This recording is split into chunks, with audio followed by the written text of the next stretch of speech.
Hey guys, welcome back to our channel. Today I am sharing 8 things that every buyer should know about a seller's market.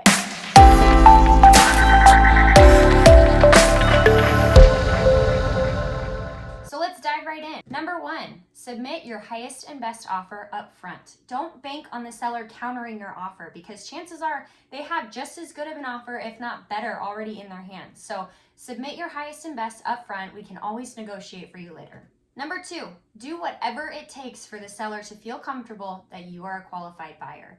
And I have talked about this in some of my previous videos, but sellers want the least amount of risk. So if they think that there's even a chance that you may not actually be a qualified buyer, they're not even going to give you an opportunity to try.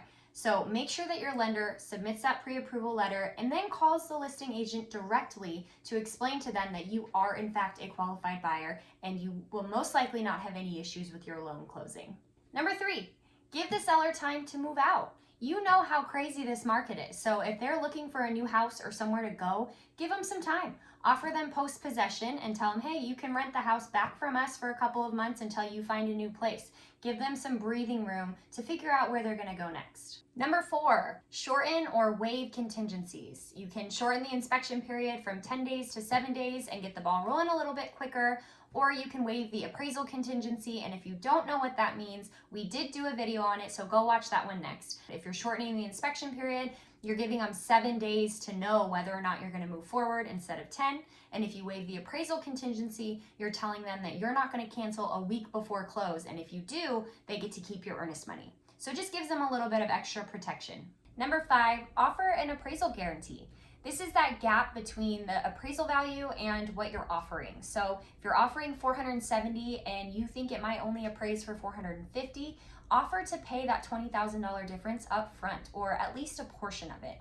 And at the very least, this tells the seller that you're not going to walk away from the property simply because it didn't appraise. In today's market, most homes aren't appraising for what the offers are coming in at. So acknowledge up front that you're willing to cover the gap or a portion of it and let the seller know that you're serious.